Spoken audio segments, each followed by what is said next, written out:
Simon Williams has said, at what point handicap-wise do you think spending extra money on golf balls or clubs actually makes a difference? That's the first part. So you answer that correct. At what point should you be looking at spending extra money on... But let's go with balls more than anything, because I think clubs depends on if you've not got a set of clubs and you have to buy clubs. But what point does golf balls should you go from, I'm a late ball guy, I hit what fine, to I'm going to invest in a type of golf ball? That is a really good question. Because is it based on how much time you've been playing golf? Is it based on your score?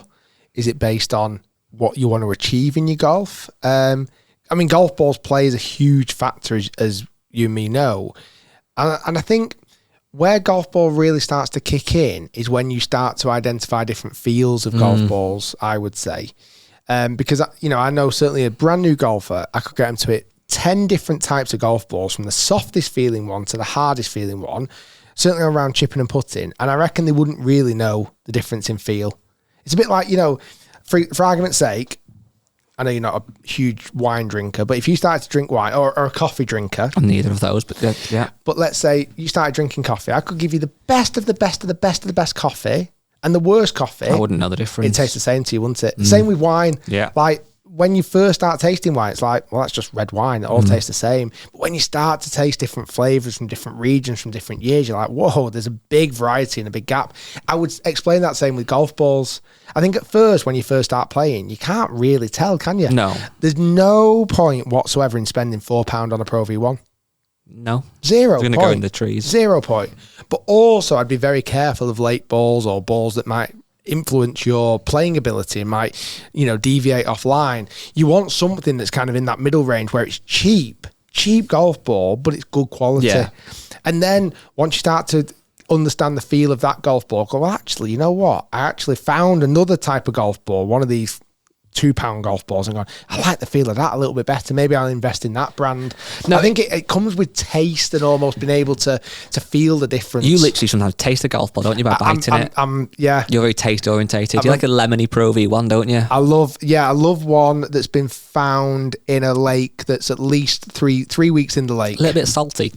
A little bit of seaweed in there. Yeah. Yeah. You like that? Maybe Barry from the group before has had a little tinkle in there. And yeah. It's just like... Yeah, I'm with you on that. So my question then would be, so this is no secret, since being the age of 10 or 11 when the Pro V1 came out, I have always used Pro V1, or always aspired to use Pro V1, I should say. When I was a junior, it wasn't as simple as buying them, obviously. It was a case of I'd find them, I'd keep the best ones for competition days, and then whatever. And then obviously I worked for Nike for a spell and used their golf ball, which was decent to be fair, and then since then, always been Pro V1. On Friday, again, when I played golf, I trialled a golf ball I've not really tried before, the Vice. I took a dozen Vice golf balls with the Vice Pro. I've heard a lot of good things about Vice. Let's try the golf ball. And it was good. There's no ifs and buts. And the best compliment... I've reviewed them in the past. Yeah, exactly. I thought they were really and good. Everybody that has I've ever seen says they're good. And that was the case. The golf balls were good. And the biggest compliment I can give them is that when I was playing golf, other than the fact I was looking at a different logo, didn't think about it. It felt a bit softer around the green than maybe a Pro V1 does, but there's also, I think there's a Pro Plus and there's other variations, so I couldn't use that as a critique, but it just felt a little bit different, but very quickly got used to it. And as I said, the best compliment I can possibly give is it felt fine, didn't think about it. When I'm looking now at like American Golf, which is one of the retailers in obviously UK and Europe that are very big, they have a great selection of products, and you go on, you filter it down to premium golf ball. You look and you've got the Pro V1 at 48 quid, standard. You've got things like your TP5. Mad that in it, £48 for 12 golf balls. It is, I agree. However, when it launched, it was 40 quid. I remember Pro V1s have always been 40 quid. Have they? Yeah, Pro V1s were 40 quid back in the year 2000. They were 40 quid when they first came out? Yeah. Wow. I'm sure they were. I'll do some research, but I'm positive. You've got things like the Titleist AVX. You've got Bridgestone golf balls. Obviously, they get a great rap. You've got Srixon golf balls. And by the way, when I'm saying these brands, I'm thinking of the premium categories. You've got obviously brands that make cheaper. Callaway Chrome Soft, they're now 48 quid a dozen. TaylorMade TP5. TaylorMade TP5, TP5X, TaylorMade Bridgestone. These are the main brands against Srixon. Wilson Staff model, they're 45 quid.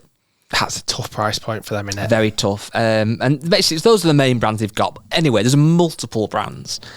And the question I'm going to kind of pose to you, and I don't really know if you have an answer or can there be an answer, is I am an example of somebody this weekend who's played golf with a golf ball that realistically, and I didn't have a simulator to test on, but was as good as a Pro V1. And the good drives that hit went as far as I would normally expect them to hit. It spanned great. And the analogy I always use is if I was going to a golf day next week and on the first tee there was a dozen golf balls as a free gift, what would I want them to be? It's probably going to remain as Pro V1.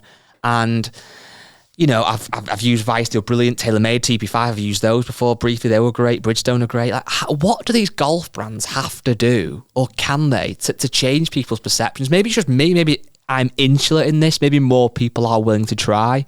But like you've just said then, with so many positioned at that £45 price point, Chrome Soft, Wilson, etc., how do these brands change perception? It's a real long journey that Pro V1 has been on to convince people that they're the best golf ball, and I do think it's changed. And I think you and me are probably in that boat of we're in that generation that we aspired to own Pro V1s. Yeah.